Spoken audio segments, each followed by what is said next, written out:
Good evening, everyone. I'm Eddie Jacobs. I'm the science officer here at Oxford Psychedelic Society, and welcome to this, which is our final event of the term.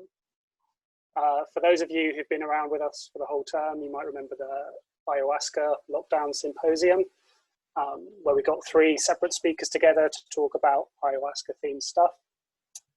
This week is a bit more of a free-form anthology. We've got speakers talking about spirituality with psychedelics, conservation with psychedelics, and history with psychedelics as well. I'm going to skip over a lot of the spiel because I'm very conscious our first speaker, Jules Evans, has to rush off at 8. But at any point, if you have questions for any of the speakers, if you just type them in, and then at the end of each individual talk, we can go ahead and unmute you as necessary. All right, so with no further ado, Jules Evans, I don't have enough time to properly introduce you. So Jules's first book, Philosophy for Life and Other Dangerous Situations, was a Times Book of the Year, published in 19 countries. His CV is very long and includes, he was philosopher in residence for Saracens Rugby. And so if there are no other questions for him, my first one is going to be, how do you land that gig? It doesn't seem like a real gig. Currently, he's policy director at the Centre for the History of the Emotions down in London's at Queen Mary's. And his most recent book, which I think he's going to be talking about today, is called Breaking Open: Finding a Way Through Spiritual Emergencies. I was very keen to get Jules on this week for a couple of reasons. Firstly, because even though he isn't a psychedelic specialist, he's written some really quite incisive articles in the last couple of years about psychedelia generally, and you should definitely go onto his website to look those up. But also, these interests that Jules have in ecstatic experiences and mysticism and relating them to psychedelics is something that seems really absent in psychedelia at the moment. When you consider, say, in the first wave of psychedelic research in the 50s and 60s, there was a huge amount of enthusiasm among scholars of religion and mysticism, trying to make sense of what the psychedelic experience was. I think first and foremost among the critics was R.C. Zehner, here at Oxford, was a huge critic of psychedelic mysticism. But now I want to hear what Jules's verdict on that is. Jules? Thanks, Eddie. It's nice to be here. Nice to meet you all. Well done, Eddie, on your what happened? You just got funding for your PhD? Yes, the Wellcome Trust are going to allow me to think about psychedelics for 3 more years, and it will be totally legitimate. It won't be this strange little side hobby that I have. And so, what you're doing a master's now? Is that it? I'm working as a research assistant in the psychiatry department in neuroethics. Well, that's great. That's awesome. Well done. Yeah, so I will, I'm going to lay out some ideas about spiritual emergencies and how they relate to psychedelics, and why I think it's important that we gain more cultural literacy about difficult psychedelic experiences. And one term for that is spiritual emergency, because I think as more and more people do psychedelics, and as hopefully psychedelic therapy becomes legalized, we are going to see more spiritual emergencies. So I think it's useful to understand them. And I'm not sure how familiar people are in psychedelic communities with this term and with this kind of experience, and how best to deal with it. So I've got some slides which I'm going to go through, and I want to kind of finish to leave at least 10 minutes for your thoughts and so on. Let's see if this works. Okay. Yes. So, 2017, this book came out, and in it, I was considering ecstatic experiences and how people find them in modern Western culture, particularly Britain, which is quite a secular, rational culture. And when are ecstatic experiences good for us, and when are they bad for us? So I use that term ecstatic experience from the ancient Greek ecstasis, which means a moment, it literally means standing outside of your ordinary self. So it's a moment, an ecstatic moment is a moment when you go beyond your ordinary sense of self and reality, and feel deeply connected to a power or intelligence greater than you. So in ancient Greek culture, the kind of flip side of ecstasis was enthusiasmos. You go outside of yourself, that's the ecstasy. Enthusiasmos is a spirit or God comes within you, which is where we get the word enthusiasm. And we think of an ecstatic experience as being very happy. If you put it into Google News, ecstatic, it would be probably a sports story, like, you know, when we had professional sports, like sports fans ecstatic that Liverpool win the league. But actually an ecstatic experience, as you probably know from your trips, can be both euphoric but also terrifying. So most cultures at most times in history have ecstatic rituals for healing, for meaning, for community, and for fun. As Aldous Huxley said, self-transcendent is a base human urge. It is boring to be stuck in our kind of constructed egos. And that the more we get stuck in them, the more we can suffer from things like ennui or depression and so on. So we need ways to get out of those little constructed egos and feel connected to something greater than us. But in the West, if you look at the history of ecstatic experiences, there's been a centuries-long ideological war over the nature of mystical experience. So materialist philosophy and psychology and psychiatry has, since probably at least the 17th century and maybe longer, defined ecstasy as mental illness. So if you have, according to a psychiatrist like, say, Jean-Martin Charcot, pioneering neurologist in French psychiatry in the late 19th century, Charcot said that ecstasy is actually a symptom of a brain pathology called hysteria. And he took these photos of his patients, like this lady here. She was a patient in the Salpêtrière clinic in France. And he would kind of put them into these poses, they were slightly fixed, these photographs. And they would say, look, it's exactly like Joan of Arc looks in one of the, or Saint Teresa or Saint Francis. This is proof that ecstasy is just a form of brain pathology. And Charcot and other materialist philosophers and psychiatrists and psychologists said that basically all the ecstatics of yesteryear, from Socrates to Joan of Arc to St. Paul to Muhammad, were suffering from mental illness of one sort or another. They were all mentally ill, and they should be medicated, and they should be locked up and possibly sterilized. So there was this pathologization of ecstasy, which was part of an ideological war with the church over who gets authority over the human soul and the human mind. The result of that pathologization is, if you have a spiritual experience, you keep quiet in case people think you're either stupid or mentally ill. So that's one side of it. There's been a centuries-long pathologization of mystical experience. On the other side, you get these subcultures in Western society which try to find a place for ecstatic or mystical experiences, particularly ecstatic Christianity, by which I mean things like Methodism and Pentecostalism, and the New Age. And they would these subcultures would push back against that mainstream pathologization of ecstasy and say, no, ecstasy isn't mental illness. It's the supreme experience you could possibly have, the ultimate experience. And if you have a peak experience, it's proof that you're elect, that you're chosen by God, that you're superior to the rest of humanity in your spiritual consciousness. You're actually at the vanguard of spiritual evolution. You see that kind of elitism, say, in Timothy Leary. He says, the kids dropping acid, they are evolutionary mutants. They are the new breed, this new kind of vanguard of humanity. So you have this dichotomy, either according to psychiatry, mystical experiences are wholly bad and pathological, or according to ecstatic Christianity and the New Age, it's wholly good and wonderful. Is there a middle ground where we can think of mystical experiences as both sometimes healthy and positive, but also sometimes messy and dangerous and psychotic? So that's what I'm a bit interested in, is finding that middle ground where they're not either wholly good or wholly bad, but they can be life-enhancing, but also very messy.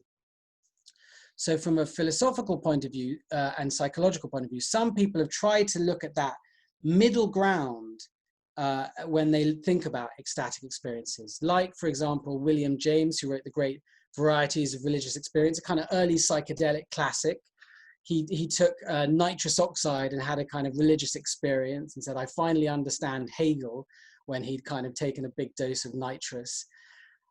So he and his good friend Frederick Myers, who's forgotten today, but he was a Victorian amateur ghost hunter who founded something called the Society for Psychical Research. And he was hugely influential on transpersonal psychology. Forgotten now, but really the father of transpersonal psychology, the father of places like Esalen. So Myers wrote the first paper about the subconscious in psychology in 1892, before Freud, Janet, Jung, all these people. And he very much influenced both William James and Aldous Huxley. Myers was Aldous Huxley's favorite psychologist, and through them, the psychedelic movement. And this is his model of the self. They're the fathers of transpersonal psychology. So Myers says there's the everyday conscious ego, but that's just a little bit of us. That's just a construction that we put together to deal with everyday life. And that actually the psyche is much bigger than that. And below that threshold of ordinary consciousness, there's the subliminal mind, or subliminal self, as he calls it. And Myers suggested that in that subliminal self, there's both kind of evolutionary junk and primitive impulses, but there are also what he called hidden potentialities, latent, untapped potential of things like creativity or memory or mathematical ability, or healing, if you think about the placebo response, or even possibly things like telepathy, which was a word he coined. But these are usually untapped and unconscious. Myers said that the subliminal self is both a rubbish dump and a treasure trove. So there's both, a bit like similar to Jung in a way, there's both kind of messy junk in there, but there's also these hidden potentialities, which we might be able to tap and become more advanced human beings. And he also said that possibly we connect to the divine through the subliminal self when we're in trance states. That's what William James argues as well. So according to Myers and James, an ecstatic experience is an uprush from the subliminal mind, a kind of bursting out from these unconscious depths, and a release of energy and of inspiration and of archetypal material, and this possibility for rebirth, the possibility of breaking out of your habitual ego structures. But it can also mean the release of what Jung would call shadow material, things like repressed trauma, and the disabling of critical thinking faculties. So an ecstatic experience is both an opportunity for healing and change and inspiration, but also it's potentially very messy and irrational. So since the 1960s, of course, there's been a re-evaluation of ecstatic experiences. They went from being pathologized to suddenly everyone being eager for them and hungry for them. We've seen this mysticism for the masses, more and more people saying they've had one or more mystical experience. This is a survey from Gallup showing the number of people who've said they'd had one or more mystical experience has more than doubled since 1962. Of course, with the psychedelic renaissance, even more people are going to be reporting mystical experiences. This was 7 years ago, 30 million people said they tried psychedelics in the US. It's probably even more than that now. And my question is, what if people aren't prepared to go beyond their habitual ego? They aren't really prepared to have a mystical experience, and they don't know how to go back to ordinary life. If you think about mystical experiences in the past, they would often be had by like monks or nuns in religious communities who devoted their entire life to beyond the ego, to try and connect to the divine. They have a whole culture, a whole support culture, an intellectual culture to support them on that journey. Nowadays, someone might just take a psychedelic drug at the weekend, have an unexpected, full-blown mystical experience, and then have to go back to their ordinary life and job on Monday. And they haven't really come back to their ordinary ego, and they don't have any map for what's happened to them. And in that situation, they can get into a kind of spiritual emergency. We've been sold the idea that spiritual experiences are totally wonderful, when in fact a spiritual awakening can be more like, the picture below. It can be absolutely terrifying. So the term spiritual emergency was coined in 1989 by Stanislav and Christina Grof, two pioneering transpersonal psychologists kind of connected with Esalen. And they basically say, look, there's ordinary psychosis, but then there's this special type of experience called spiritual emergency, and they should be treated as messy developmental stages on a way to a greater maturity. And they basically say we shouldn't treat this like ordinary psychosis. And that's slightly problematic, I think, that separating of spiritual emergency and ordinary psychosis, but maybe we'll come back to that. My own spiritual emergency, I suppose I very briefly had one after I wrote The Art of Losing Control. I went to the Amazon for a 10-day ayahuasca retreat. I hadn't done psychedelics for 20 years since I'd had a bad trip when I was 18, probably had some trauma from that. Had a great time in this retreat. It was fascinating. But afterwards, when I was traveling on my own in South America, I went into a dissociated state for, I would say, two weeks or so, where I was either in a dream or in the afterlife. And that lasted for at least a few days while I was traveling on my own in South America. I thought I was constructing all of the reality. My friend said, I think you better come home. You don't sound very well. So I had to pay for this 3 flights back from South America. I thought I was imagining the plane, that it was all my dream. So I upgraded to first class because I thought money was an illusion on the flight, all this kind of thing. Came back to London. I remember meeting my friend at the airport, and it was like that last scene in Inception when Leonardo DiCaprio comes out of the airport. I thought, is this my friend or is this still a dream? And I decided, well, I'm just going to go with the dream. So a very dissociated state. And then as soon as I was back with my friends, I really came down and accepted the reality of this reality. And after about 2 or 3 weeks, I was really fine and normal. But that could have been a lot messier, that experience. I could have easily been sectioned, and it could have been very messy. What's interesting is that wisdom and certain ideas of philosophy worked even when I was in those very liminal states, even when I couldn't really understand conversation or read books. This book by Pema Chodron, a Tibetan Buddhist, really worked and really was clear and understandable and really helped me in that journey. So I became interested after that experience in spiritual emergencies, and I put together this book with a psychiatrist called Tim Reed, who's a consultant psychiatrist at Imperial. And we gathered together 14 people's stories about their spiritual emergencies. And we asked them, what do you think caused it? What was it like? And what helped? In terms of causing it, there may be genetic factors. We couldn't go into that really, not being geneticists. But a lot of our contributors had early childhood trauma or trauma in their teenage lives. So I think if you've had trauma in your past, it makes it more likely that a kind of trip or mystical experience could be messy, because that trauma could come back. And then there were the short-term triggers, psychedelic drugs, intense meditation, the loss of a significant other, travel. Spiritual emergencies were much more likely when people were kind of separated from their support network.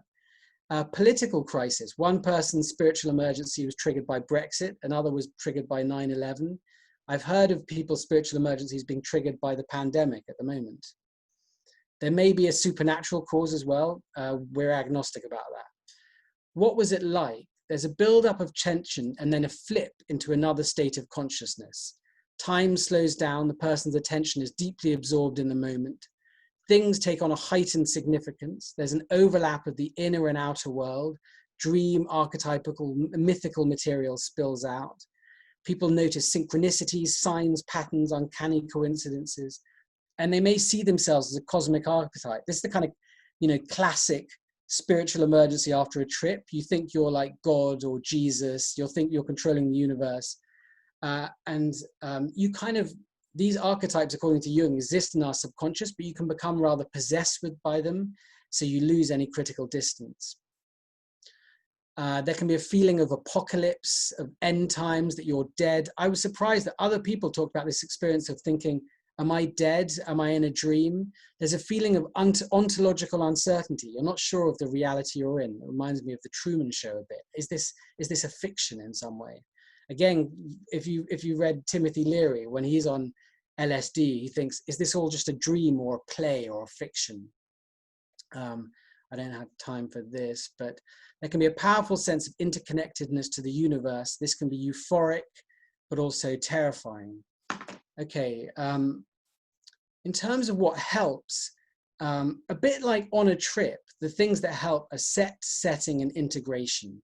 So setting, just a sympathetic, calm, non-judgmental setting helps the mind and body slow down and stabilize. As soon as I was there with a group of friends, my mind kind of calmed down and slowed down and stabilized in this reality.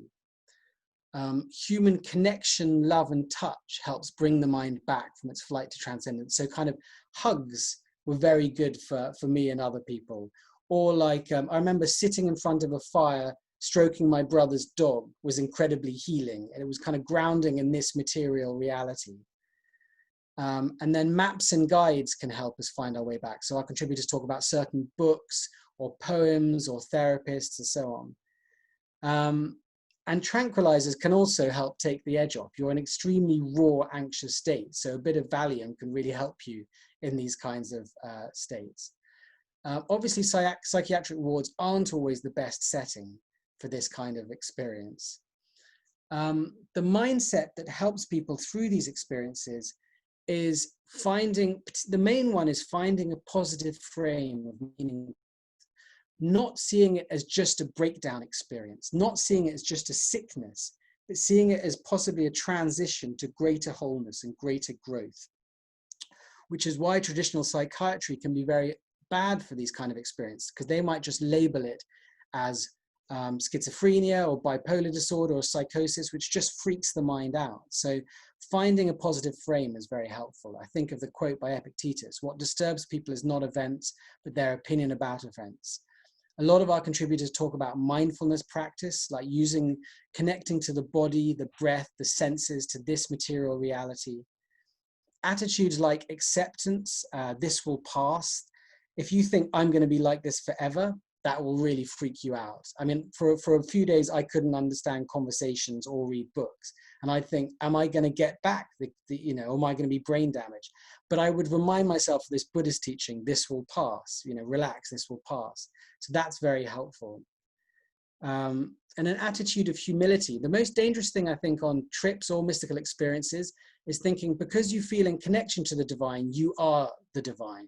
You are exclusively God, or you are the Messiah. So that kind of ego inflation is a real danger for all ecstatic experiences, because often you fall into the trap of specialness, as Ram Dass called it. And as soon as you think you're special, you can feel like you're ripe for persecution. If you're the Messiah, you're only a few days away from crucifixion. So discernment, whether we can practice discernment. Am I taking a dream metaphor over literally? There was a guy who, on an ayahuasca trip, aliens told him to construct a wooden pyramid to communicate with them. So he took that literally. He literally constructed a giant wooden pyramid on the Amazon. And it was probably a metaphor. The subconscious speaks in metaphors. So discernment is useful in that. And then integration is basically that it takes kind of weeks and months to integrate a messy spiritual emergency, and therapists can help in that. And there are now psychedelic integration therapists trained in psychedelic integration. There are psychedelic integration circles. In the UK, Michelle Baker runs one. I got connected to a therapist called Maria Papaspiru, who's a kind of leading expert in psychedelic integration. So here is some just resources. The TRIP network is a network of therapists who are expert in psychedelic integration. And there are also places like the Spiritual Crisis Network and so on. Well, I'd open it for any kind of comments or questions, but I think to return to that idea of whether you can separate this kind of thing called spiritual emergency from ordinary psychosis. And I'm not sure. I think they blur together and it's ambiguous. And really, it doesn't matter, because the same kinds of practices and techniques that help people with spiritual emergencies also help people with occasional psychotic experiences. a lot of people will just have one small temporary psychotic experience and that's it for their life. I reckon that's probably going to be the case with me. I had this temporary psychotic experience after this trip, but I don't think of myself as a kind of psychotic person. So I guess it might be useful. We might be getting to the stage where we see that there's a continuum of these kinds of experiences in the human population, and lots of kinds of people can have the occasional like temporary psychotic experience. That doesn't mean they should be bracketed as somehow, you know, in this class called schizophrenics or whatever. There's just a continuum of these kinds of experiences, and we can learn to not be afraid of them. Yeah, okay, well, any kinds of things you'd like to raise? Awesome. Guys, if you have a question, oh, go on, Tom. I'll give you first one. Do I do it through writing it, or do I do it with your mouth? Oh, Jules, I just have one question from one author to another. How the hell did you get your book in 19 countries? Oh, it was, I guess it was quite lucky. I mean, that was this first book, and it was about, you know, it was extremely practical. It was about how people use ancient Greek philosophies in modern life. So it was the most practical book. I mean, I now find it boring to read because it's so practical. So it wasn't very ambiguous, or it wasn't very intellectually questing. It was like, here's some practical tips from Stoicism and Epicureanism and so on. So I guess, you know, it's kind of the type of book you're interested in writing. So I just wanted to write that book as a really practical book. And then I suppose yeah, and then it just got lucky. But the next book I wrote about ecstatic experiences, that was much more questioning and exploring and asking questions rather than providing practical answers. And I think it's a more interesting book, but obviously it did less well. So you know, the more kind of practical and mainstream you make your book, and probably the better it's going to do. But that doesn't mean it necessarily be more interesting for you to write. Yeah. And then it's rolling the dice, isn't it? You know, yeah. Right, I'm going to help myself to one now, Jules. Just pulling a few threads that you mentioned together. So Yeah. Right at the start, say, you drew a distinction with Britain compared to, say, cultures that have a longer history of psychedelics. You called Britain quite rational. Yeah. And so one thing I can't get out of my head is this idea that the West, out of all the cultures that use psychedelics, seem to be the only one where there isn't any consensual agreement about how that happens. So everyone else has some ritualized use of them. Like, it isn't just when you fancy a rave, and it's always like some elder class that are deciding when they're being used. Sure. Is that do you think that would carve nature at the same joint, or maybe to what extent is, say, the increase of spiritual emergencies because of this, because of the setting beforehand, Sure. rather than after it's happened? Yeah. There's a great book that came out a year ago by Mike J, who's the kind of leading historian of psychedelics and altered states. And he wrote a book on mescaline. And he pointed out that people wanted to use, they couldn't decide what mescaline did or what it was for, because it seemed to have a different impact on every Westerner who tried it. You know, some would use it as a kind of pet pill, some would use it, you know, to go psychotic, some would use it to enhance their visual sense. And in a way, what he says is that mescaline reflected back to us our own rootlessness, our own lack of rituals. So it was this kind of free radical type thing. And I certainly think that spiritual emergencies are related to the fact we don't have maps. Yeah, and we don't have guides. And so you can easily get frightened and think, what's happening? That might, I mean, I was reading, you know, just now about, you know, the early days of psychedelics in the 50s, when the people who were taking psychedelics tended to be business people in California. And one businessman says, you know, after I took LSD, I really got more focused on my business. And it's completely the opposite of the Timothy Leary idea of, you know, drop out. So it's very hard to say what psychedelics do. They can be framed in many different cultures. And it may be that our culture over the decades and centuries developed settled cultural rituals which make them more predictable. Yeah. But we're not there yet, are we? Interesting that businessmen taking it. I mean, the descendants of them are the tech guys in Silicon Valley and the artists microdosing now. Yeah. It is. I mean, there are many strange avenues to the history of psychedelics, which show the different forms it could take. I have one more small question, but I'm conscious that you need to disappear. I do. I'll email you. Yeah, I better, because they'll be waiting for me right now. But sorry, I couldn't stay later. Thanks so much, Jules. Okay, bye. Cheers. Nice to meet you all. See you. All right. Next up is someone who has a... it makes me feel a bit inadequate in psychedelic science, really, when you consider how much experience and knowledge Anna has. So if you were to think of any topic that's in vogue when you're discussing psychedelics at the moment, Anna has some expertise to talk properly about that. So in terms of conservation biology and the ethnobotany, she's just finished her master's in conservation science from Imperial. She started out like me, interested in neuroscience, mental health, cognitive psychology. So she did her undergrad. It was biology, which she converted to a neuroscience specialty. She then went on to do her PhD in Cambridge in psychiatry. And then last but not least, just like me, we sat at the same desk at different periods of time at the Beckley Foundation, the Psychedelic Research Foundation, just 6 miles outside of Oxford. Now she is a board member of Cactus Conservation Institute. Yes. And this is Anna ERMAKOVA on entheogenic conservation.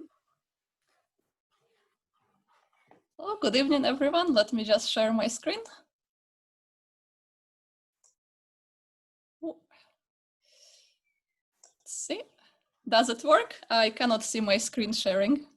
Yes, we've got you. Okay, perfect.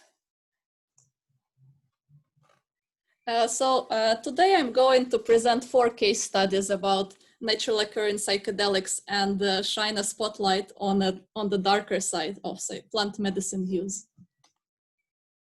We all know how amazing psychedelics are, and specifically in connection to nature. Connection is highly important for mental health and well-being. And the psychedelic help to reconnect us to self, to body, to others, and to nature. They predict pro-environmental behavior, increase nature-relatedness in the long term, and this is mediated by the ego-dissolution and experience of awe. If you want to hear more about it, listen to a wonderful TED Talk by Sam Gandhi on this topic. However, these results are really interesting and important. But I think it's of equal importance, if not more, to shed light on another side where the ecological and social vulnerabilities are exposed by the current surge of interest in those plants. This was highlighted to me a couple of months ago when I participated in a Psychedelic Liberty Summit. And there, many indigenous voices expressed, and this is very well written by Diana Negrin, who was on one of the panelists there. Indigenous people expressed concerns in decriminalization efforts and expansion of use of sacred plant medicines. And they argue that these plants and their spiritual practices are being appropriated while their native territories continue to be encroached upon on their global consumption items like minerals, fuels, and beef.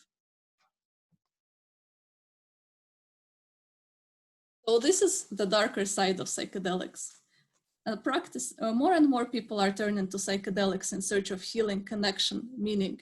This is part of what Jules was talking about in his talk, that we are part of a very secular culture, generally Western world, and a lot of people are trying to find the connection, and psychedelics are one of the tools there.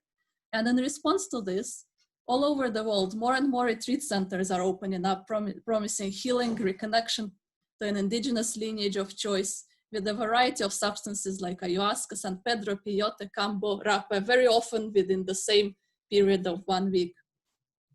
This is accompanied by sweat lodges, meditation, vegan food, yoga, all sorts of medical and spiritual claims. Prices range from hundreds to thousands of dollars, catering for different budgets and tastes. However, there are these sort of retreats raise many questions other than ecological, but of course today focus on the ecological aspects. And the main question is, where are all the plant medicines coming from to supply this? And I'm going to present 4 case studies of plants.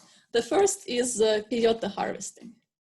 Peyote is a small psychoactive cactus growing in Mexico and Texas, USA. It's a cultural keystone species that is sacrament and medicine for many indigenous people of North America. And of all naturally occurring psychedelic sources, peyote probably is most vulnerable. And this is the subject I know most about. So if you have any questions afterwards, please let me know. I'm happy to answer them. In the United States, peyote, the whole cactus, not just mescaline, which is the psychoactive compound in peyote, is a Schedule I drug. This cactus is really slow growing, and it takes at least 8 to 10 years for it to grow to the harvestable size, which is about this large. In the United States, it's estimated that about 500,000 members of the Native American Church use peyote as their medicine and sacrament, but we don't really know how much of it they use. International Union for Conservation of Nature lists peyote as vulnerable due to projected and ongoing population declines across all its habitat range. And those declines are most apparent in Texas. All across in Texas and Mexico, the main threats are habitat loss and overharvesting. And it's incredibly important to have both cultural and ecological sustainability. We need sustainable solutions not only to preserve peyote in the wild, but also to supply the vital indigenous traditions that depend on it. Another big threat for peyote is climate change, like everywhere, but no one yet estimated exactly what are the threats from the climate change. Our next case study is iboga, which is an evergreen rainforest shrub native to West Africa. It's central to the Viti spiritual practices, mainly in Gabon, Cameroon, and Republic of Congo. Viti use high doses of the root and bark extract to tap into spirit realm and contact their ancestors in the rite of passage ceremonies. But they also use smaller doses in the weekly ceremonies in which ibogaine, which is the active ingredient in iboga tree, has the potential for treating addiction to opioids and other substance of abuse. And now retreat therapy centers are appearing all over the world. And there are actually several clinical trials on the way that actually show its effectiveness.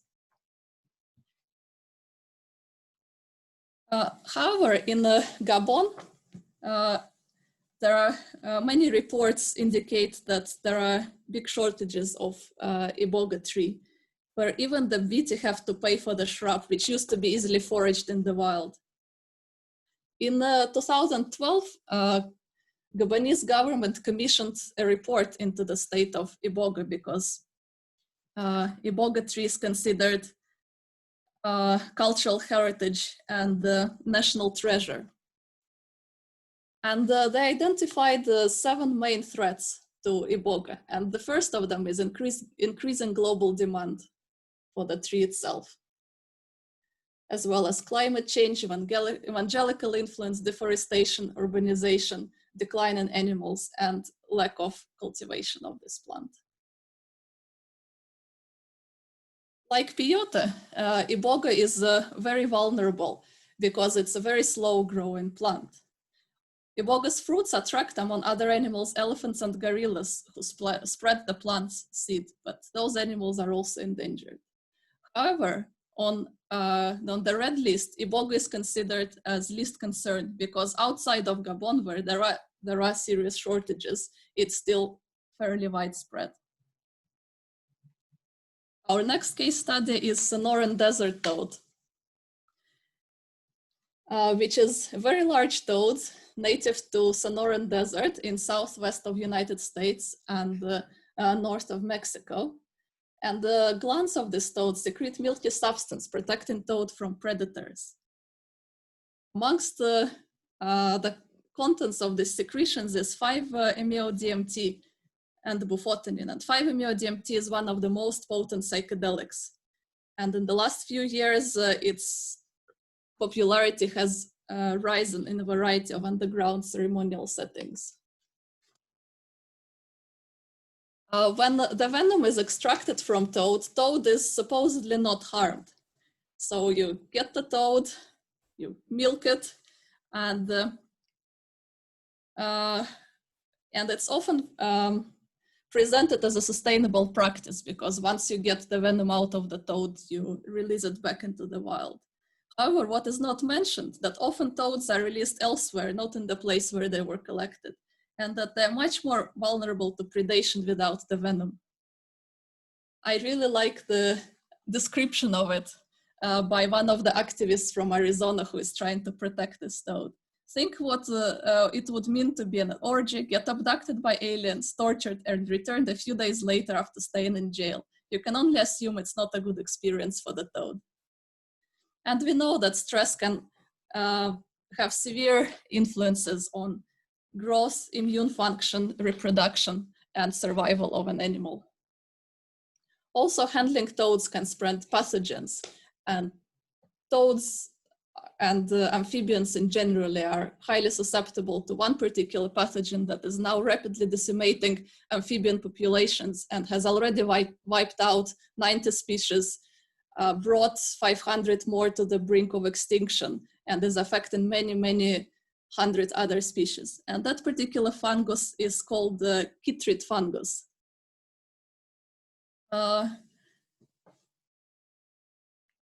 And although Red List states that Bufor and Silus alvarius is of least concern, the last assessment has been done in 2004 before the impacts of chytrid fungus were known. And there is at least one study that confirmed the presence of this fungus in the toads.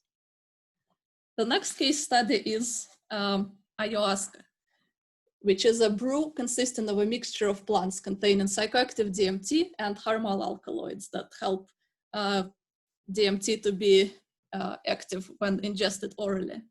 Most commonly used plant admixtures are Banisteriopsis caapi, which is called ayahuasca itself, and Psychotria viridis, or chacruna, although these plants have different names depending on the country that they're from. I'll focus on Banisteriopsis caapi for the study. This wine is considered to be the spirit of ayahuasca, the gatekeeper and the guide, and is most commonly used in ayahuasca preparations.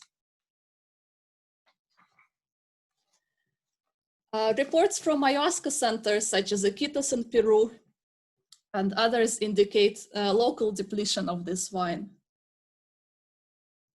People say that you have to go further and further to find these wines in their wild, the natural ayahuasca, which is the preferred one. In addition, the thickness of arriving lianas has decreased substantially. This resulted in the fact that many people now are actually growing and cultivating caapi, and it's turned into a cash crop. Caapi itself is a really fast-growing jungle wine, and it's fairly widespread. Its conservation status is not assessed by IUCN, but out of the cases I presented, it's probably least likely to disappear. However, what is disappearing in front of eyes is the very jungle it grows. Amazon is one of the biggest deforestation fronts, and already 20% has been lost. And now during COVID crisis, we hear more and more reports of deforestation accelerating and happening. And a lot of mining industries and agri-industries are moving in, while currently. Another worrying development with ayahuasca tourism has been published a few months ago. The researchers, through discussion with street vendors, shamans, and individuals working in tourism industry, found that jaguar teeth pendants, skin bracelets, and other jaguar products are being sold to tourists under the pretense that they somehow enhance the ayahuasca experience. So we have to think about two very important questions when considering psychedelic conservation. One is, how can we ensure respectful, safe, ethical, inclusive, and sustainable sourcing for psychedelic plants and materials, and other ethical and sustainable alternatives to more vulnerable sources that I mentioned. Second question is slightly easier to answer, although the answer will depend on one's worldview, belief system, culture, traditions, values, and intention for consuming psychedelics. For example, I would not recommend, and it would be highly unethical, to suggest replacing a sacrament central to one's spiritual belief to another plant. But for curious users who want to experiment, there are plenty of other options, from synthetic to other plant sources. For example, with the cacti, the options are members of the Trichocereus genus, cacti that are abundant, relatively fast growing, and are very easy to cultivate, as you can see, one of them growing behind me. Even in the British sunlight, they grow happily. All those cacti contain mescaline and a bunch of other alkaloids. And depending on the cultivar of them, they have different proportions of alkaloids. There are other plants containing ibogaine as well, in addition to iboga tree. And one of them, Wakaranga, grows more quickly in a range of different climates, has already been used to make semi-synthetic form of ibogaine. And there is another plant called Tabernaemontana undulata that is in the Amazon, and it's used by Matses tribes as an aid for hunting, and it also contains iboga. As for the DMT-containing plants, there are probably more than 100 different plants that contain DMT or 5-MeO-DMT. And this is just a few of them. Here, like lots of acacias contain DMT. And if you're curious, read a wonderful book by Christian Rach about psychoactive plants, and there are lots of other sources as well to look it up. So in conclusion, I would invite you to think about sustainable and ethical sourcing of psychedelic medicines, to ask a question where the plant-stowed medicine is coming from, to choose your retreats wisely if you go for them, and exercise the principle of reciprocity and sustainability. Plants are amazing, psychedelic plants are amazing teachers, and they have so much to give, so it's important to give something back. And making sure that what you contribute goes to the local communities rather than corporate business model, and wherever possible, grow your own or substitute for more sustainable options. Thank you very much. If you have any questions, Anna, happy to answer. I'm going to nip in and get the first one. So if anyone else has any questions for Anna, go ahead and just, you can say in the text box, I have a question, and then I'll unmute you. Anna, I'll just focus on peyote since I know that's kind of your speciality. I'm generally curious about how optimistic you are about success with conservation, and kind of more specifically, what's more crucial in terms of seeking some policy change versus generating a shift in outlook among current, basically illicit users. Peyote is a very, very interesting case. And it's recently became a very, very controversial question with the criminalization of peyote in Auckland, where Native Americans issued a statement saying that they don't support decriminalization, and they respectfully ask to remove peyote from the list of decriminalized substances because they worry that decriminalization would signal to people that they are free to come to Texas to plunder peyote growing in its natural state. I personally think that decriminalization will not have these negative effects if it's accompanied by education campaigns and raising awareness about the vulnerable status of peyote. But I also think it's really, really important to hear the concerns of key stakeholders and indigenous people who use this substance as a sacrament. I think that my personal belief again is that current scheduling of peyote in Schedule 1 in the United States does more harm than good, because that essentially prevents cultivation or rewilding programs of peyote in its national habitat, because in Texas cultivation is exactly the same as manufacturing Class A drugs. So, or even sowing some seeds on your land of peyote for it to grow, and that I think is one of the problems. Thanks for that. Rain, I think you've got a question, and you can unmute yourself because you're host.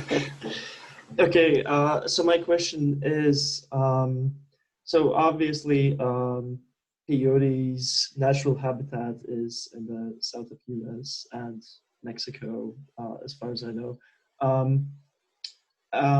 Are there any other places in the world with similar climates where peyote could be introduced into the wild, where the rules would not be so strict, so as to help with its conservation?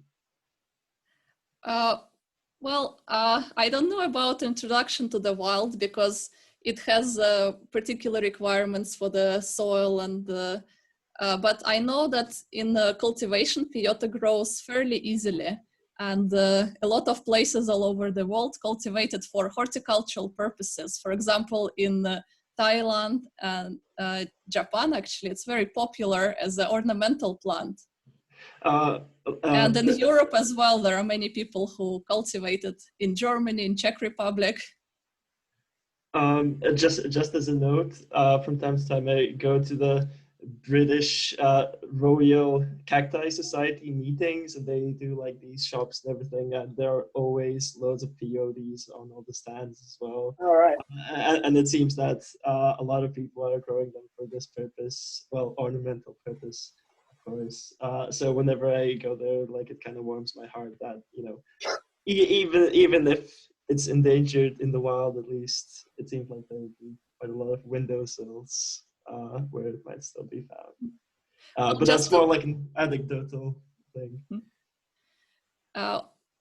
Also, important distinction is that in terms of harvesting peyote, harvesting by sort of the hippie harvesters is more of a problem in Mexico than in the United States, than in Texas.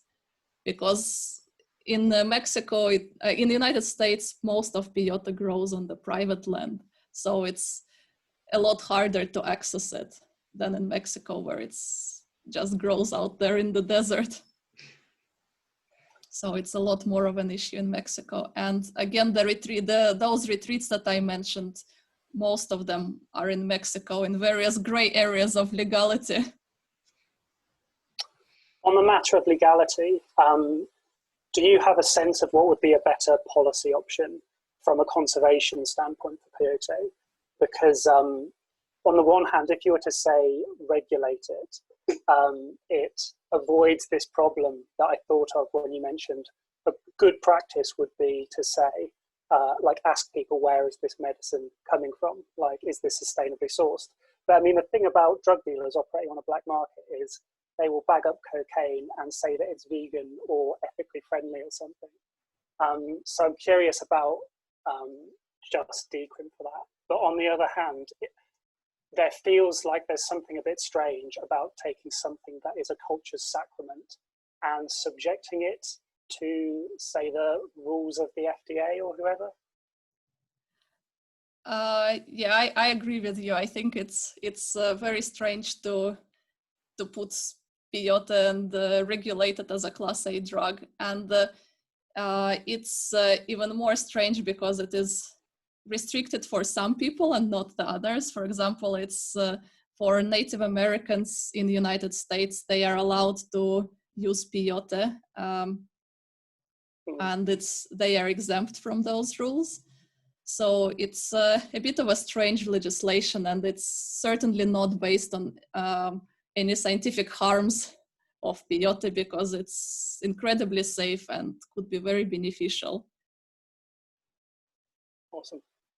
Oh, Tom, yes, I will unmute you. Unmute. Hi, Anya. That was a great talk, by the way. I really appreciated it. And no laws in America make sense. We're ridiculous. We're just lost when it comes to laws. My question was somewhat like an earlier one. You had mentioned the, I'm going to say this wrong because it's the first time I've heard it, but Voakanga? Yeah, let me. Yeah, no, you said that it grows across various different kinds of climates and biospheres. My question is that just in Africa, or is that in other parts of the world? In Africa. It's native to Africa. Okay, so it doesn't grow anywhere else? Not naturally. Okay. I'm sure if you plant it, it might grow if you look after it well. But there are other ibogaine containing plants that are in South America as well. I'm just trying to find the Latin name because I don't remember it on top of my head. Shame on you, Anna. Taberna montana undulata.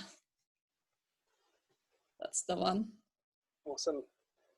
All right, I'll give anyone else 5, 4, no more questions for Anna. 3, 2, Anna, thank you very much for joining us.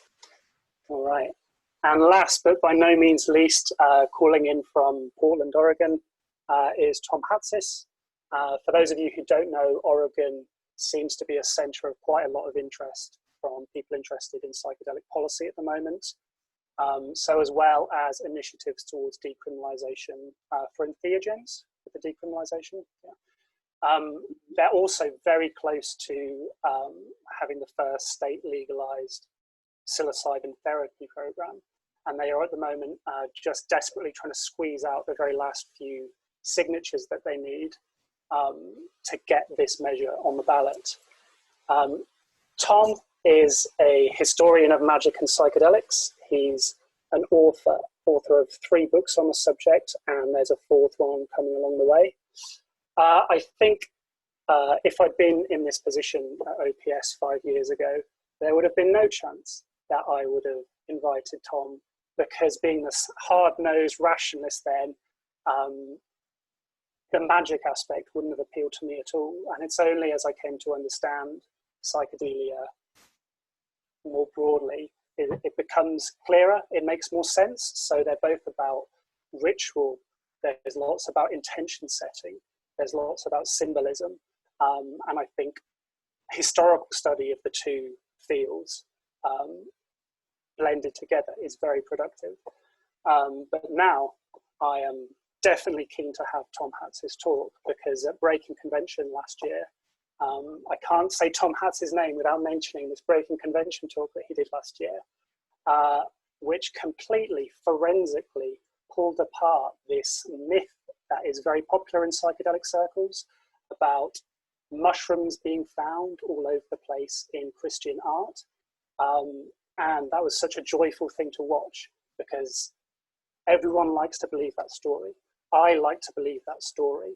And I think at the moment, people interested in psychedelics, we're at this very exciting moment with all the science stuff that's going on and the policy conversations that are happening. But I think at the moment, none of that is promised. We're not, just 5 years away from psychedelic therapy. It's not just a matter of time. until decriminalization or legalization happens. What I really like is people that will really sharply, critically look at the things we really want to believe, and that's Tom. Tom. Thank you so much, Ed, and thanks so much for the invitation, and to the other speakers as well. Jules, who had to leave, and Anya, this has been great. Can't wait to have this coronavirus quarantine over. We could all get together, smoke a joint, and talk psychedelics together. So I'm going to forego jumping right into what I was going to say, because Edward brought up a few things that I'd like to address. One, he brought up in here in the state of Oregon, there's this push for the legal therapeutic use of psilocybin. We're actually hoping that doesn't happen here. There's a huge, I don't want to say culture war because we're a bunch of hippies, but there is some cultural static between the legalization crowd, which wants a monopoly on entheogenic plants, versus those of us on the decriminalization side, which want to see these medicines available for everyone. And to actually put things in place that will curb the very racist war on drugs we have in this country. The thing is, the legalization initiative does not, I mean, it's essentially for rich white people and nobody else.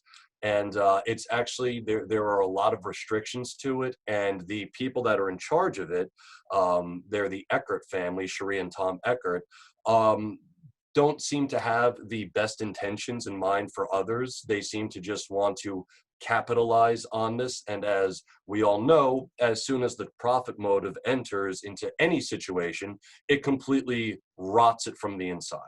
So we are actually not hoping that they get those last signatures. We want their initiative to fail miserably because then we can move forward with actual decriminalization legislation that benefits everybody, not just rich white people, which is all they're hoping to benefit.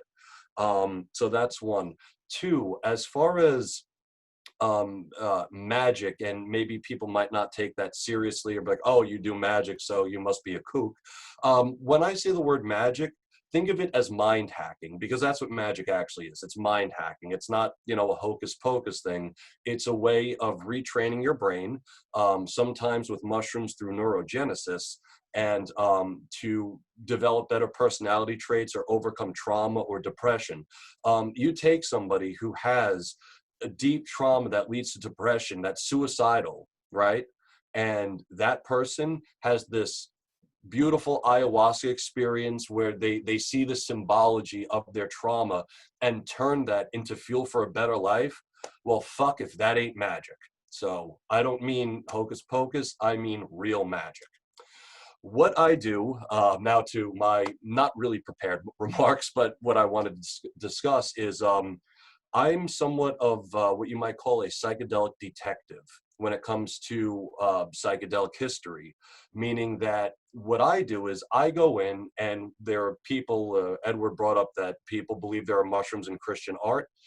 As widespread as that is, it's absolute bunk, or you guys would say bollocks. It's total bollocks. What happened was, we have to think of psychedelic history as pertaining to two fields or two groups of influence.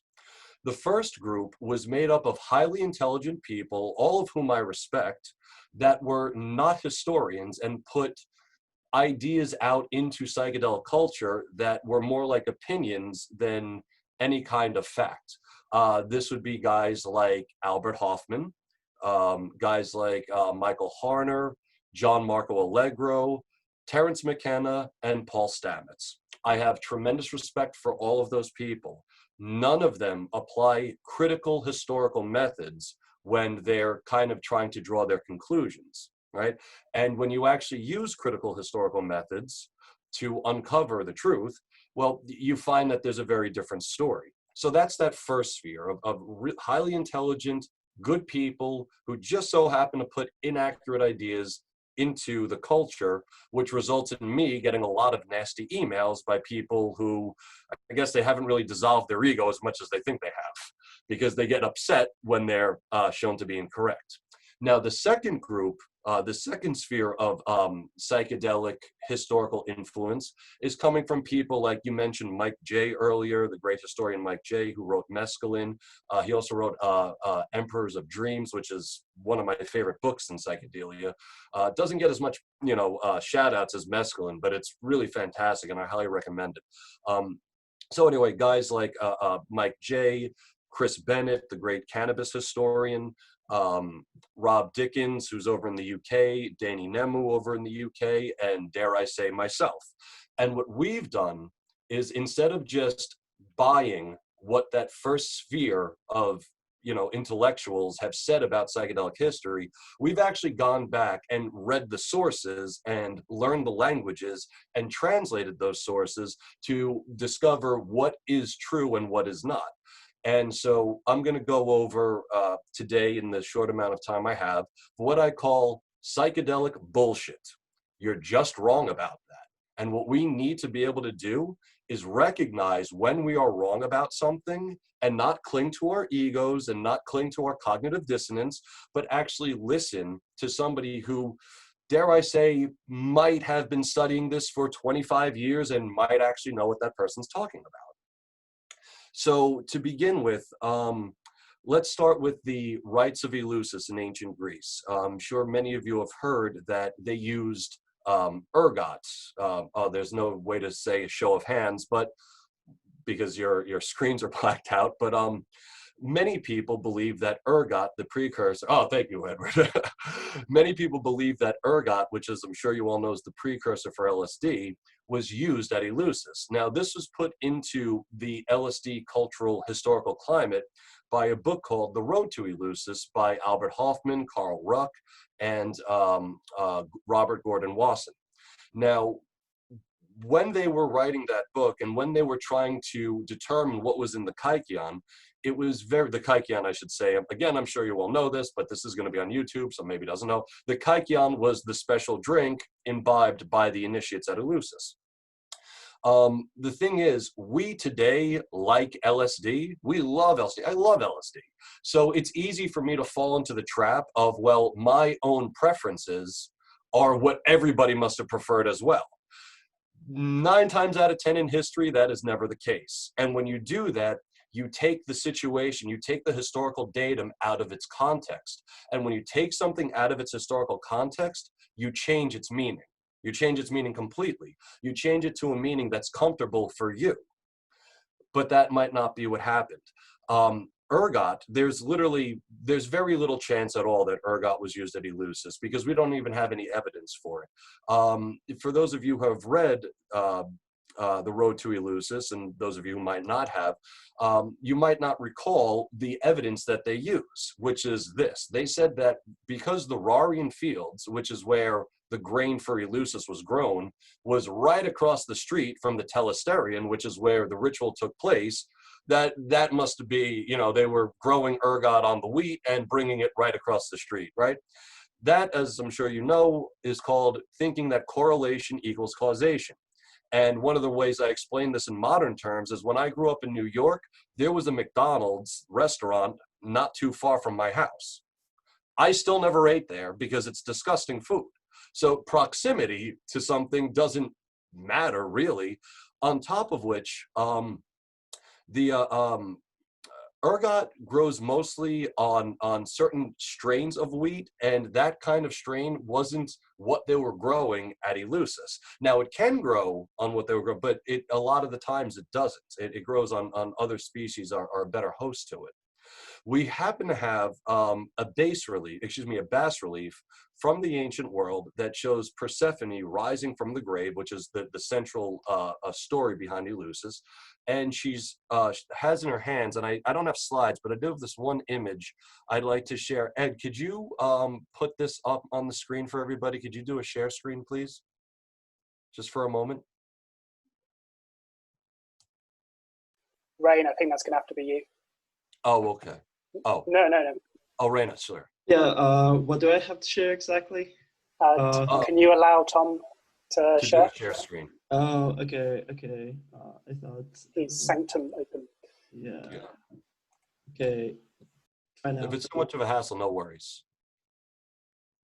Right now, the option should be enabled now. Okay, share screen.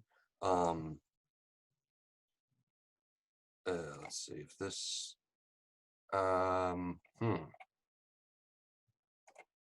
Okay, here we go. Here we go. Can you all see that? No? Not yet. What about? Yep. Yeah. Okay, cool. Oh my God, dude, I know nothing about electronics. I can't believe I just figured out how to do that. Go me. Hell yeah. So this is a pretty famous bas relief, and we see Persephone rising from the grave, and she's holding in her hands 3 objects: opium poppies, wheat, and a snake, or 2 snakes. Now, if there were ever a chance to show ergot as the central ingredient for the kykeon, here it is, and they chose to depict opium instead. So I don't know if there was even an entheogen used in the kykeon. I think there was, but the evidence is so scanty that it's kind of hard to tell. My position is that if there were something, if there were an entheogen, we at least have evidence for opium here. There's also Clement of Alexandria, who participated in the rites before they were taken out by the Christians. He also mentions that opium was present during the rites. So we have both textual evidence for opium and carved in stone for opium. So why is everybody talking about ergot? Well, we're talking about ergot because opium is not popular today and there's an opioid crisis in America. And again, we all love LSD. This is once again that idea of we're throwing our preferences onto the past, changing the context, and actually destroying psychedelic history. This might not seem like a big deal. I could stop the share. This might not seem like a big deal for most people, but for me, psychedelic history is as sacred as the plants themselves.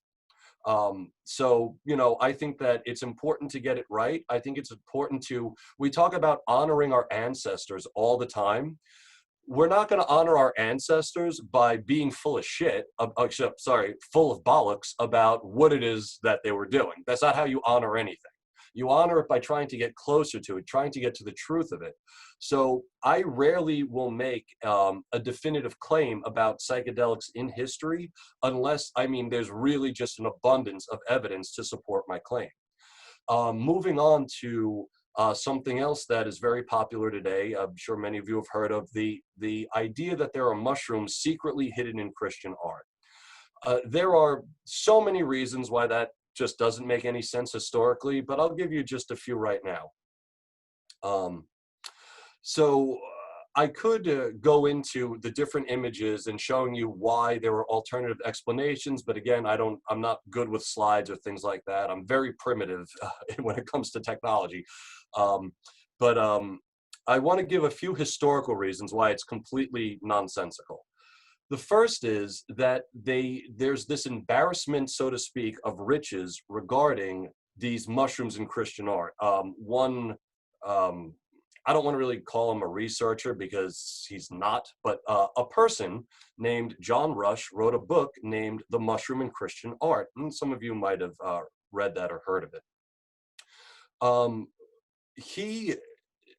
How could I put this? Because I want to be nice about it. He says that there were at least 4,000 or close to 4,000 images that show mushrooms in Christian art. Paul Stamets also says that there's this very high number. The problem is that there is literally not a single written source about painting mushrooms in art. One of the problems is that none of these guys read Latin. They don't read Old Italian. They don't read Old Spanish. And if you've read their books, they have a tenuous grasp on English as well. Not so much Stamets, but John Rush certainly does. And they don't understand that just because they can't seek out the sources to read them, it doesn't mean there aren't sources there. So what I mean by that is when you actually read Christian sources from medieval times, they talk about cannabis, they talk about opium, they talk about mandrake, they talk about henbane, they talk about all of these psychedelics, but they never mention a mushroom. That would be like saying today, so we today have fast food, different fast food restaurants, right? And in 200 years, you have archaeologists sifting through the early 21st century, and they're pulling out from the rubble of our lost civilizations evidence for McDonald's, evidence for Burger King, evidence for Taco Bell, you know, evidence for Wendy's. And then there's one archaeologist that says, oh, and they also had this fast food restaurant called Yummy Treats. And everybody says, what do you mean Yummy Treats? Well, we don't have any evidence for that. And this archaeologist says, oh, well, they covered it up. You say, what do you mean they covered it up? Well, you weren't allowed to talk about the Yummy Treats fast food. It's like, well, how come you could talk about McDonald's, Wendy's, Taco Bell, Burger King, but you couldn't talk about this one thing for which there's no evidence? Yeah, that's what it is. There's no evidence because you couldn't talk about it. How many of you would believe that argument? None, because it's a bullshit argument. You have to actually base psychedelic history, and not just psychedelic history, you have to base all history and all claims on evidence that is available.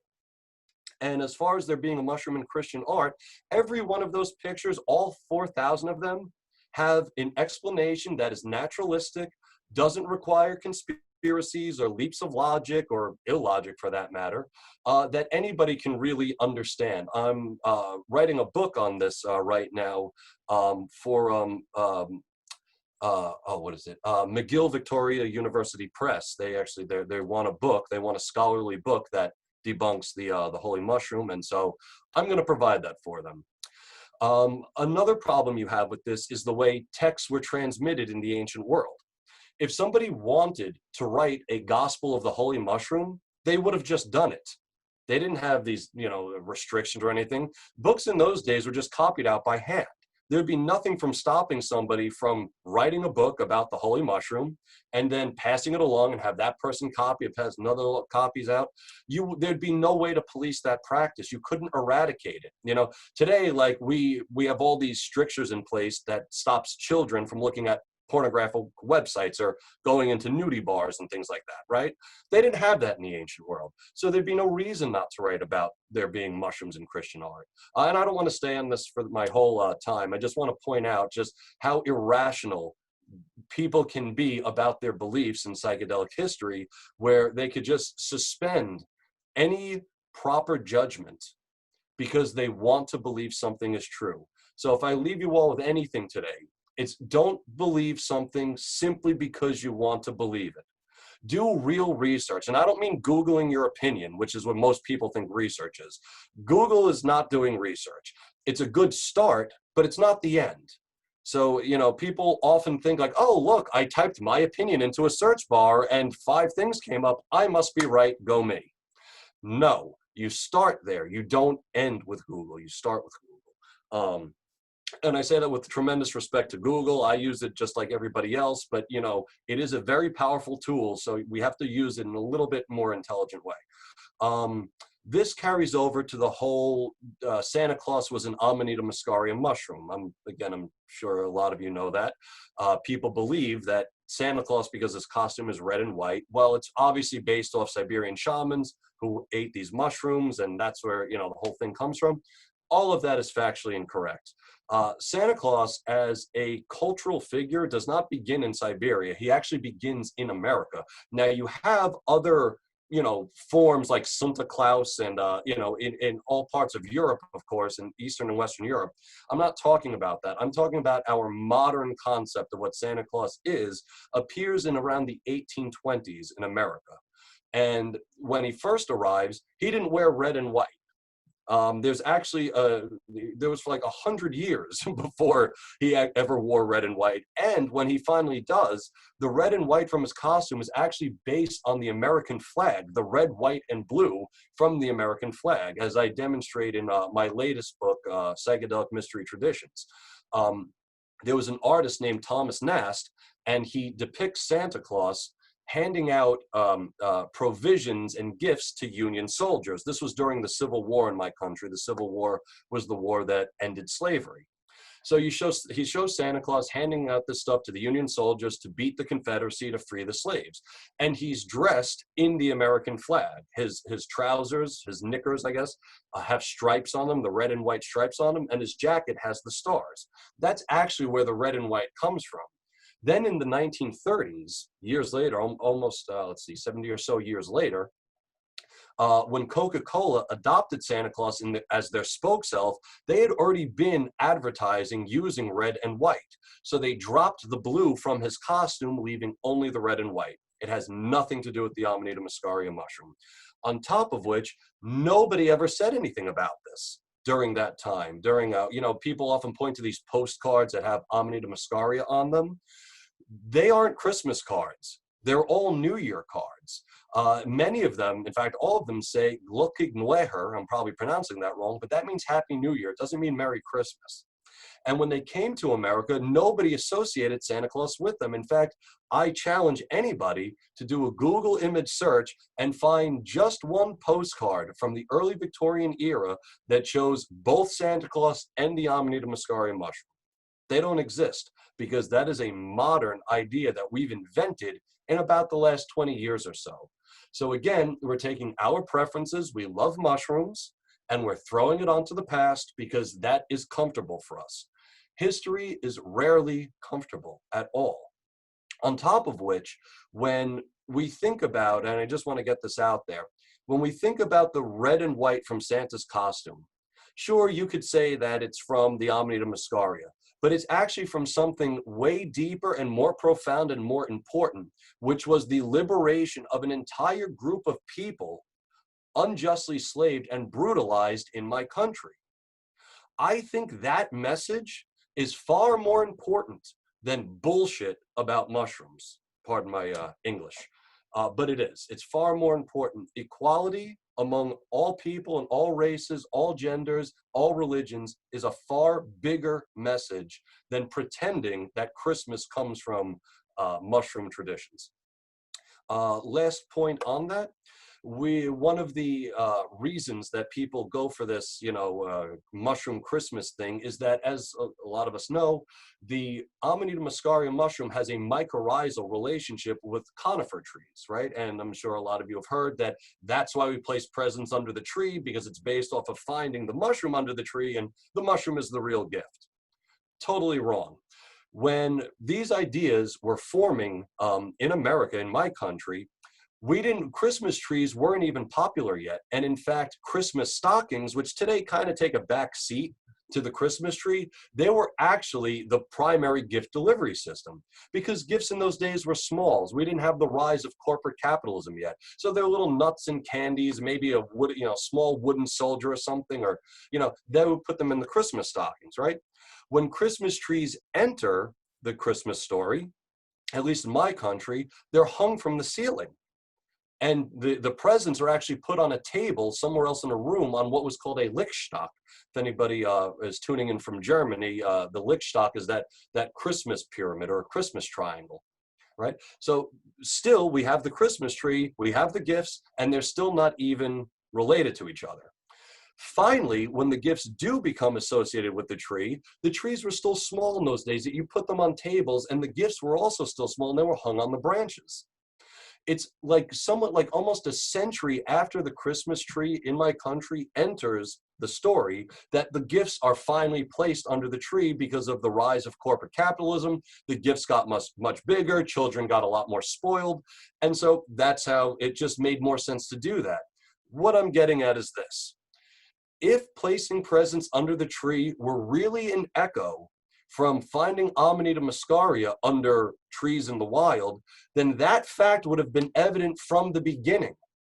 Instead, we get 100 years of cultural development before that actually happens.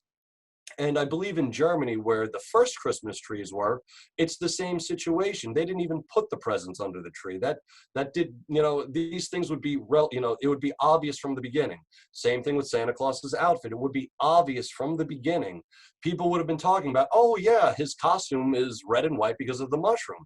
There was no war on drugs yet. There would be no reason to cover this stuff up. It doesn't make any sense. They're anachronisms. We're throwing our modern ideas onto the past. How much time do I have left? 3-4 minutes. 4 minutes. Well, if I haven't infuriated you all at this point, maybe I'd like to open it up to some questions then. And if not, I'll babble on for another 3 minutes, 3.5 minutes. That was 3-4 minutes until we should throw it open to questions. If Gotcha. you've got another Okay. thing you want to throw in. Sure, absolutely. So let's talk about then medieval witchcraft and the witch's ointment. And I happen to write a book about the witch's ointment. If you want to check it out, it's called The Witch's Ointment, The Secret History of Psychedelic Magic. It was my first book in psychedelia. And it's the first in-depth study of what was actually going on with regards to medieval psychedelia among wise women, because they did have a form of psychedelia that was really odd. What we today call witch's ointment or flying ointments were based off of these really interesting beliefs about entering the other world, sometimes via entheogenic ointments, sometimes not, where it was believed that in order to enter this world, you had to either transform into an animal or a zombie version of yourself to meet with this goddess who would teach you the virtues of herbs and teach you how to prophecy and how to heal your village with medications, how to find lost or stolen goods, classic shamanistic techniques, or classic shamanistic tools, I should say, not so much techniques.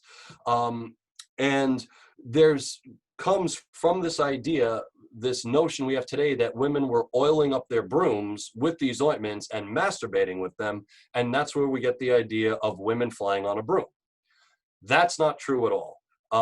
The idea of women flying on a broom has nothing to, is somewhat separable from all of that. It just, at some point in the early 1400s, they kind of all got mixed together a little bit. But there's literally no record at all anywhere in the medieval world of anyone ever masturbating with an ointment-covered broom.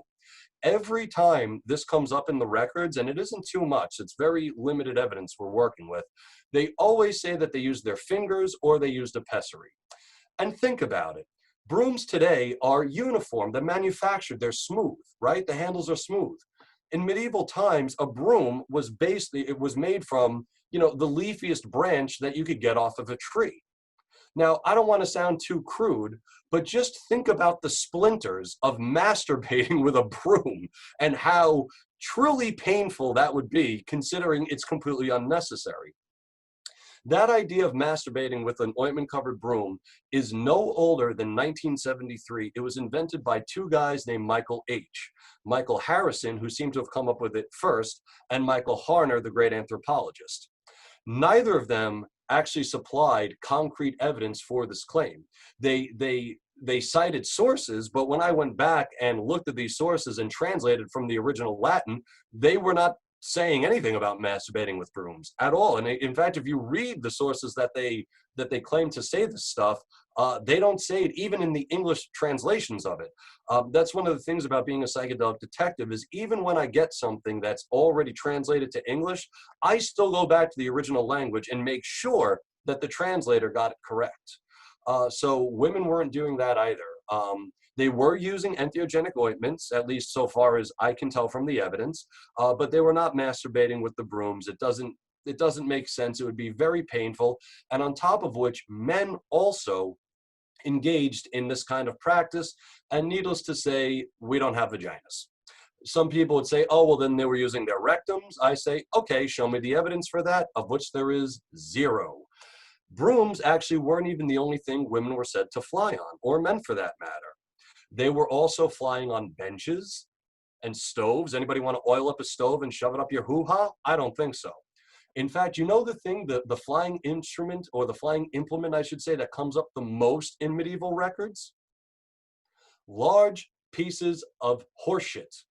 So imagine women flying on turds through the air. Does anybody here think women were oiling up turds and shoving up? Come on, you know, it's ridiculous. Oh, you think that, Edward? Is that why you raised your hand? So I'll leave it at that before more people leave the room. Thanks for listening to my rants. I don't think I was anticipating you going in that direction, and we gave you another 4 minutes, but I think I speak for everyone when saying, great, I'm glad you did. That was a tour de force, Tom. We've got a couple of questions coming in. Anna, sure. If you want to go first. Thank you very much for your wonderful talk. I wanted to ask a question about what is the evidence for traditional use of psychedelic toad? Because what I can find is that the first mentions are 1980s since the modern times, but there are people who swear that toads were used before. So there's this great case from Italy in the 1300s. You'll forgive me, I don't remember the exact year, but there was a heresy hunt going on, and I write about this in the Witch's Ointment. And with this heresy hunt, they uncovered this group of heretics that made a special kind of Eucharist for the Epiphany that was brewed by a woman named Bilia La Castagna. And it was said that Bilia used the secretions from a toad to put into this drink. Now, what's even more interesting is that according to the inquisitors, or rather according to the people they tortured, I should say, I believe Antonio Golosna, if I'm remembering, yeah, Antonio Golosna, who was the person that they were torturing to get this information, says something really interesting during his confession. He says, yeah, but you have to be careful with this toad drink. If you drink a little of it, it causes ecstatic experiences. If you drink too much of it, it can kill you or make you sick. I thought that was very interesting because that seems to actually point to something being put in the drink, a toad, I should say, being put in the drink. As far as toads, I have a whole subchapter about this in the Witch's Ointment. Toads in magic were mostly used to hex or murder people. They weren't so much using toads for psychedelia, so far as I can tell, except for this one instance where it seems that they were. But again, that's heretics, not witches, that were doing it. But the times that toads do come up, it was done to murder somebody.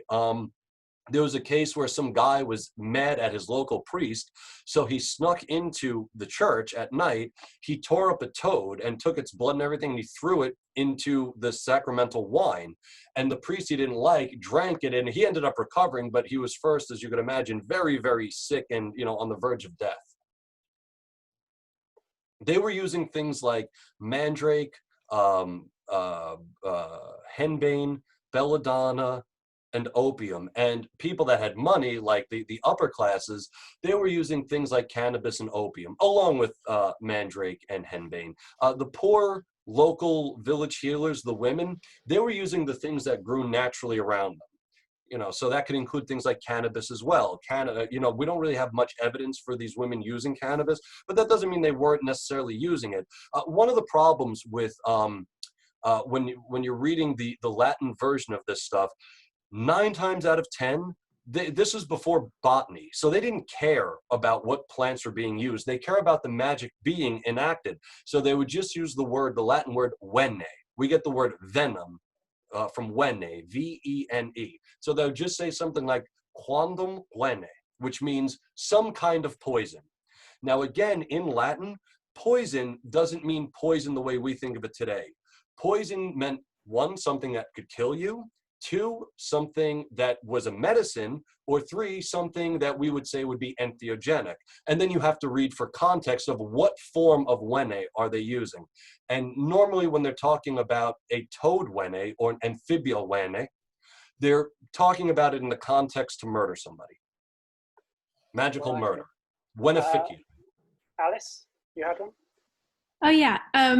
Hi Tom, I'm also a historian, and I can definitely see where the magic fits in to psychedelia in history, what you were talking about with witches and all of that. I was thinking a lot during your talk about sensory history and emotional history and the role of language, since that's always something that comes up, the cultural context of language. And you kind of talked about this in some contexts, like magic as a lens or religion as a lens. I was wondering if there are any other types of vocabularies that were used to describe psychedelic experiences that might not necessarily, like if we were reading the text now, be obvious to us as psychedelic experiences. That is such a great question, Alice. Thank you so much for asking that. That's great. Unfortunately, I didn't come across too many. So in my other book, Psychedelic Mystery Traditions, I invented a whole bunch of neologisms to account for exactly what you're talking about. So like we all know, the word entheogen was invented in 1979. So nobody in medieval times was using the word entheogen because it didn't exist. However, they sometimes describe entheogenic practices. So one of the words that I came up with is, let's say, okay, most people would agree, not everyone, but most would agree that psychedelics can enhance creativity, right? I mean, people, you know, it certainly worked for the Beatles. So what's the word for that? What's the word for using psychedelics to enhance creativity? Isn't that so odd that we don't have one, even though this is something we somewhat take for granted? So I came up with the term poetogen. Poetogen means to use a psychedelic to enhance creative endeavors. The great medical master Avicenna, the great Islamic medicine man Avicenna, he used opium poetogenically. So did Paracelsus. Paracelsus also used alcohol and cannabis poetogenically. He never calls it that, but when you're reading descriptions of it, that's clearly what's going on, because they talk about how they're having these problems, you know, they're trying to work out some kind of equation, some kind of astrological symbolism, and they just can't get it right. So they pour a whole bunch of opium into their wine, mix it up, drink it, and boom, now they have the answer. So you don't really get the words for it. As far as psychedelics and magic, I call that Entheogenic use, from the Greek Pythia, you know, making magic, right? Or Pythia priestess, who were at the oracles of Delphi, were known as Pythia priestesses. So, you know, we have to kind of come up with some kinds of terms at times, while respecting the process of what they were trying to do in the past, to try to come to terms with what they were actually doing. But it's difficult again. And let me say that we're always, with psychedelic history, especially medieval and ancient times, we're always working with incomplete records. Always. It's, you know, it's not like today where if you wanted to write a biography on I don't know, Winston Churchill or something, there is just a plethora of evidence to write, you know, a really big book about that guy's life. We don't really have that for the ancient and medieval world, or at least we don't have it for the kinds of people I write about, which are the local healers, the wise women, the magicians. Thank you. All right, Tom, I've got one. I need to think carefully about how to word this, just because there's a fine line to tread between like being critical of scholarly opponents and then almost pathologizing them. Mm-hmm. So there does seem to be a lot of this motivated reasoning. Like at some point you called it a rationality about mushrooms in Buddhist art, in Christian art, all over the place. Have you put much thought into really what is the psychological animus that drives it? That drives wanting people to believe that there are mushrooms in Christian, or that drives these different things? Yeah, I think that it really just comes down to ego. I think, and I'm going to give a hypothetical situation. Somebody hears that there are mushrooms in Christian art and that Santa Claus is based on the Amanita muscaria mushroom, right? And they go to their Christmas dinner and they're kind of tired of their conservative uncle ruining Christmas dinner for everybody. So it's like, well, this is my opportunity to ruin all of this Christmas for him. So I'm going to just kind of lay into it. And I think that and when a person is shown that, look, you are just palpably wrong about this, that's when they dig their heels in. It's all ego. One of the things that psychedelics do more than anything is inflate people's egos. And one of the things we have to guard against is not pretending that they're ego dissolvers. Because when you think they're ego dissolvers, well, that means I just have to take LSD once, eat mushrooms once, and now I'm not going to have an ego and everything I'm going to say is correct. JULES kind of brought that up with, you know, people getting that God complex afterward. I mean, isn't it so ironic that it's like, I don't have an ego anymore because I am God? What? So it's ego. It's I think it's also a crisis of purpose that a lot of people suffer from.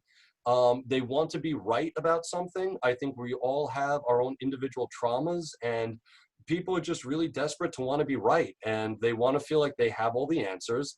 And most of us don't have the answers. I mean, all of us, and I'm including myself, walk around every day in almost a semi-permanent state of complete delusion as to what's actually happening in the world around us. So we have to be careful about that, and we have to guard against these things in ourselves. And I mean, I guard against it, and I try to, you know, every day I try to do it. I know that I can teeter on not appreciating some of these people, that write about this stuff, but that's only because I think they're doing more damage and more harm than good. It's interesting that both you and Jules seem to happen upon this ego thing. Like, I'm sure you've come across the term in the community, like the paradox of ego-dissolution. Mm-hmm. Like, sometimes when you meet the big names who have been doing it for so long, and you're like, wow, that's an impressive ego. Sure. Oh, could I just, yes. So one of the things about that, and that's another thing, is that people get into what's known as the citation circle jerk, where they don't want to actually look at the evidence. They just want to say, oh, well, this guy is a celebrity in psychedelia, so what she or he is saying has to be correct because, well, they're popular. No. Again, not to use fast food, but McDonald's sells 5 billion burgers a week. I still wouldn't eat a single one of them. Let me try and give you a little pushback, or at least like a little bit of nuance, because I agree with you that there's a lot of ego going on here. Like, but I mean, at least as much as pride, what I see sometimes is insecurity.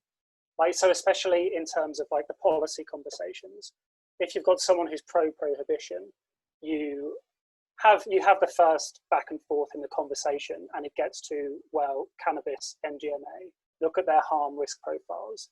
They're lower than, say, alcohol, which is legal. And then the typical next move is, yeah, but alcohol has this long, deep, culturally embedded history. And so I feel like, again, in the West, we only just came across these things. Like, there's some sense of a lack of legitimacy, not just in terms of legally, but also in terms of culturally. So I think, well, because of that, it makes sense that you would kind of reach back to Christ and the Buddha and everywhere doing it. No, sure, I agree with that. But I still like I've eaten many mushrooms many times. I have never come back thinking that I'm any better than anybody else, or that I have any kind of God complex or anything like that. I don't even think that ego dissolution is really that significant as part of the whole thing. First of all, if your ego truly dissolved, then who's having the experience? It doesn't really ever dissolve. When you're meeting entities, as some people do, or meeting the gods, or talking to angels or aliens or whatever it is, well, who are they talking to if you don't have an ego? The whole idea of ego death and it being this big thing in psychedelia was essentially invented by Timothy Leary in the 1960s. I mean, some other people, talked about it, but he popularized it because he was a behavioral psychologist who thought that you could use these things to dissolve the ego and re-imprint new ideas. And he really wanted to sell that idea, as much as, people, it was said earlier that, there's a difference between a businessman eating LSD and wanting to make money and Leary saying drop out. Leary was a businessman. He was selling the idea of dropping out. That was his sales pitch, but he was a businessman. So even the whole concept of ego loss wasn't even, I don't know, like some people talked about it, like Al Hubbard talked about it a little bit, and he's actually the one who invented more or less that imprinting thing. Like Leary just kind of took it wholesale from Al Hubbard. But a lot of other cats writing about this didn't really bring that up. They don't talk too much about ego dissolution. I mean, here and there comes up, but it was not this major thing. I mean, when you read, all of the when you look at, a large cache of them, of the documentation, of which there we have an abundance of riches, which is great. They don't really talk about it all that much. It's not really until the 60s and the idea of dropping out that comes into play. But I mean, there's just one last example. So in the ancient world, let's say there was an entheogen in the kykeon at Eleusis. Let's say it's conclusive that there was. Well, the ancient Greeks would go to this rites of Eleusis and then the next day go out and slaughter their enemy. So when people talk about, oh, well, psychedelics lead to peace, love, and anti-authoritarianism, not to the ancient Egyptians it didn't. They were using entheogens. Not to the ancient Greeks it didn't. They were using entheogens. Not to the ancient Sumerians. They were using entheogens. These are culturally bound contexts that we find ourselves, and we always are placing the psychedelic experience within it. Just like the wise women using these ointments. You know how many times they talk about universal sisterhood and universal brotherhood and soaring through the cosmos? Zero. Not once. What they do talk about are cultural paradigms relevant to their lives, which was these goddess worshiping ideas. They're always culturally bound. So we shouldn't feel tethered to what Timothy Leary said in the 1960s today. I think there's like 6 separate things that I want to chase on that, but I don't think the other people here will have the appetite to go that long past the technical finishing time.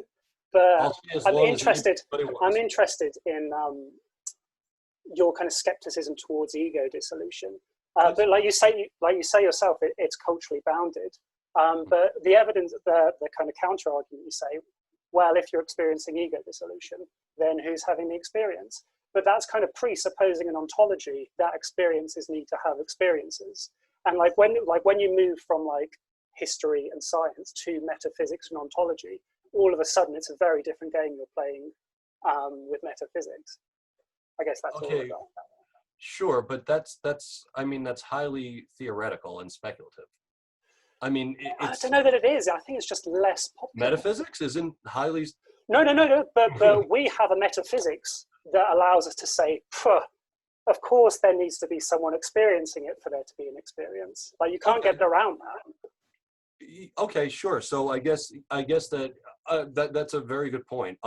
So I guess that at that point, everybody, whether they would agree with me or agree with what you just said, at some point we hit a wall, because how do you discern whether you need to experience the fact of having experience to have an experience? There's no way to, No, well, but okay, so all the conversations, say Tim Leary and Ramdas and all that, but it's not as if they're plugging this out of nowhere, right? Like they're taking deep drafts from Eastern mysticism and like the Advaita Vedanta and things, where this ego dissolution stuff is just the Western expression of a lot of stuff that they've been trying to talk about for thousands of years. That's it. I think there are grounds for reasonable people to disagree on this. I just felt a bit wounded, like when you just quickly fling that away. I didn't mean to wound. I guess let me then just unpack it a little bit more of what I mean.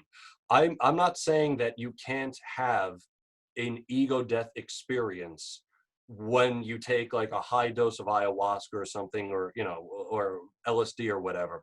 What I'm talking more about is the idea that, but for that experience, you now no longer have an ego. Like when you get back to this world, which people, I mean, how many of you out there have had somebody say to you, well, I killed my ego and I did it the right way, and you don't know anything about ego death until I tell you? That doesn't sound like ego loss to me. That sounds like a highly inflated ego to me. So again, to get back to your thing about the experience of experience, sure, I'll reach across that aisle with you, and I'll say that certainly could be. You could be right about that. You could absolutely be right about that. I'm talking more specifically as the after effects of the whole thing. People saying that, oh, I now no longer have an ego simply because I took, 3 hits of acid at, a rave or whatever. It's painful. Yeah. I think we agree more than we differ on this point. There's this Zen saying, like, if you meet the Buddha on the road, kill him. Like, there are all sorts of interpretations of that, but I think one of them is it's so easy to glide from, I just had this really special experience, to, I'm really special, I had this experience. Yeah, it's got to be constantly vigilant against that. Yeah, and I honestly, and I know that this is rare for people in psychedelic research, but I appreciate the pushback. I love being challenged. I love when somebody says, hey, I think you're full of crap right there. And then we can have a reasonable conversation about it, because that is true. I talk, actually in my book, Microdosing Magic, I have a chapter where I talk about not so much ego loss, but ego tempering. We can temper our egos, and I think that that's a good thing. But at the same time, you need your ego to do the amazing things that you're doing with your life. Without that ego, you're just a rock.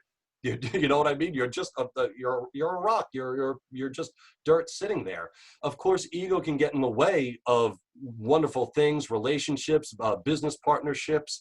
Absolutely. So I recommend ego tempering far more, because that's a far more obtainable goal, in my opinion, in my very humble opinion on the matter.